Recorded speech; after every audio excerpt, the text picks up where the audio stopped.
After the 2004 tsunami in Thailand, the Finnish Red Cross set up a base in Phang Nga, primarily to help Finnish tourists that were affected. Since the tsunami, they have stayed in Phuket in order to set up a blood bank aimed at providing blood services to all the 6 Andaman Sea provinces. We caught up with country coordinator Rit Malati and her team to find out more about the service they are providing. Well, together with Thai Red Cross, we identified the need for safe blood in these provinces and to have enough of safe blood, because during the tsunami, during a major catastrophe, there's never enough blood around. So we thought that this was something, because Finnish Red Cross has a lot of expertise in the blood service, this is something that we can support the Thai Red Cross in doing. And how many organisations are involved in the opening of this blood centre? There are actually 3 main parties: the Finnish Red Cross, the Finnish Red Cross Blood Service and the Thai Red Cross National Blood Centre.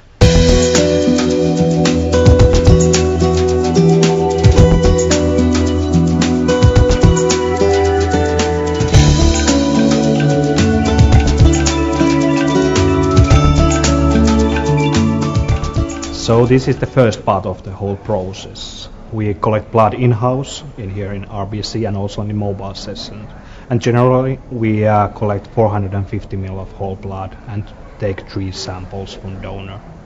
When it's donated in-house, the blood is given through this cabinet to production site. And the actual whole blood is donated to one bag, but there is a satellite bag, and the whole process of the blood is made inside this. So next we go to component separation room where the components are separated. So now the actual blood components are put already to computer system, and next we are using centrifuge to centrifuge the whole blood to components. We are centrifuging the whole blood around 3000 RPM and 10 minutes. So what does the centrifuging system do to the blood? It's divide all the components to layers inside the blood bag. So once the blood is centrifuged, then what happens with the blood? Okay, then we use a semi-automatic extractor to press those components to different bags inside the bag system. Okay, so we're at the bag press system. What happens here? So this layer here push the bag, and all the components are in layer here. So when it push it, the bag, all the components goes to own bag inside. Plasma, red cells and platelets. And after that the process go on. So what's the next part of the process from here? Okay, for plasma, we freeze the plasma with this big freezer over there. We freeze the plasma within 1 hour to minus 35 degrees.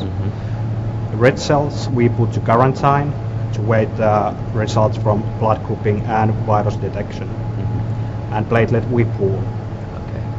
So after the plasma is freezed, it's put in the freezer room, which is minus 35 degrees, and we can store the plasma in there over 2 years. And actually at the moment there's around 1,000 units of plasma. So once the blood is frozen, how quickly do you try and distribute the blood to the hospitals, etc.? Okay, our plasma, which is frozen, we have quite big stock here, around 1,000 units, so it can take a couple of months to take this plasma to customers, but for like red cells it can take 48 to 72 hours after donation.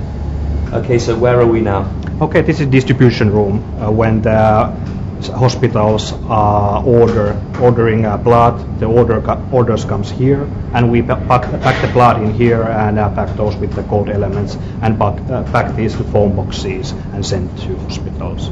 Hospitals can come to pick those up by themselves, or we send those by bus or whatever needed. Okay, now we are in laboratory, and this is blood grouping and antibody screening area, where every donor sample is.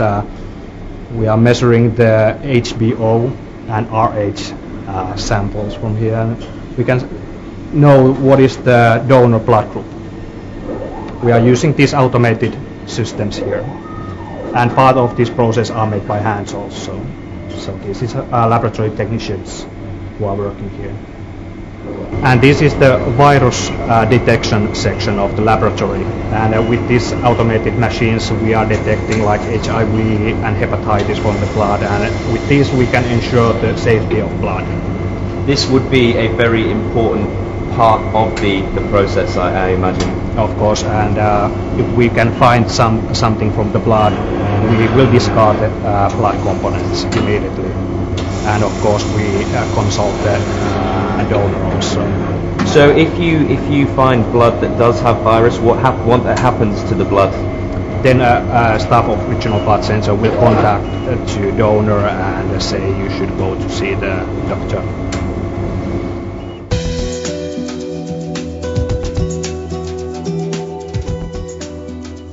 What sort of projects are you currently undertaking here in Phuket? We're actually working in all the 6 provinces on the Andaman coast from Ranong to Satun.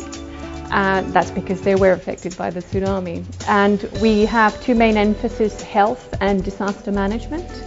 So in health, of course, now we've evolved into more blood-centered projects. So we are supporting the blood collection or the recruitment of the voluntary non-remunerated blood donors in the 6 provinces by supporting a person, a blood recruiter in each of the 6 provinces.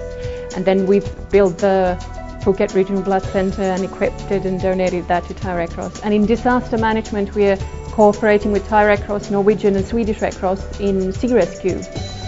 So it has actually 3 components: the first aid training, the training of the sea rescue volunteers in the 6 provinces, and then setting up, the Norwegian Red Cross is setting up sea rescue stations in 3 or 4 provinces. And then Finnish Red Cross is equipping these stations with telecommunication equipment.